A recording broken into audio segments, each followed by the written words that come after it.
आज ना तुमच्यासोबत एक गोष्ट शेअर करायची आहे. ॲक्च्युअली मी कधी कोणाच्या घरी गेले किंवा कोणत्या फंक्शनमध्ये गेले तर ना मला एक प्रश्न नेहमी विचारला जातो, तुझं लग्न झालंय ना, मग तू मंगळसूत्र का नाही घालत, काळी टिकली कशाला लावतेस आणि हातात बांगड्या घालत जा, असं ना नेहमी मला ऐकायला भेटतं. आणि कधी कधी लोक कमेंटमध्ये पण विचारतात आणि कधी कधी मला DM मध्ये सुद्धा विचारतात. पण मला फक्त हे कळत नाही की गळ्यात मंगळसूत्र असेल तेव्हाच मी चांगली बायको आणि नसेल तर मी वाईट, हे कशावरून ठरतं? मंगळसूत्र गळ्यात असलं की नवरा जास्त प्रेम करतो आणि नसलं की प्रेम कमी होतं, असं काही आहे का? मला असं वाटतं नातं दोघांच्या विश्वासावर टिकतं, कोणत्याही दागिन्यामुळे नाही.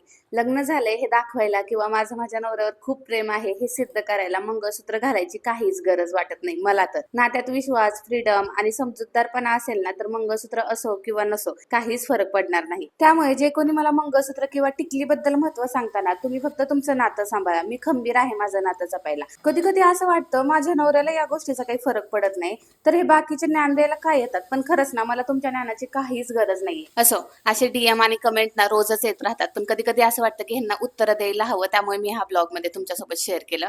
आजचं रुटीन शेअर करते. आता संध्याकाळी तर मी एकटीच असते, तुम्हाला तर माहितीच आहे, त्यामुळे मी एकटीसाठी किती भाजी बनवणार, त्यामुळे 2 टाइमची भाजी बनवून घेते. आज दोडका आणि डाळ मिक्स करून भाजी पहिल्यांदाच ट्राय केली होती मी, आधी कधी केली नाही. भाजी शिजायला टाकून साईड बाय साईड हे किचन पण क्लीन करून घेतलं आणि भांडे पण पडले होते सकाळपासूनचे, ते सगळे घासून घेतले. असा होता आजचा दिवस. भेटूया पुढच्या ब्लॉग मध्ये आणि हो, मला फॉलो करायला विसरू नका. बाय.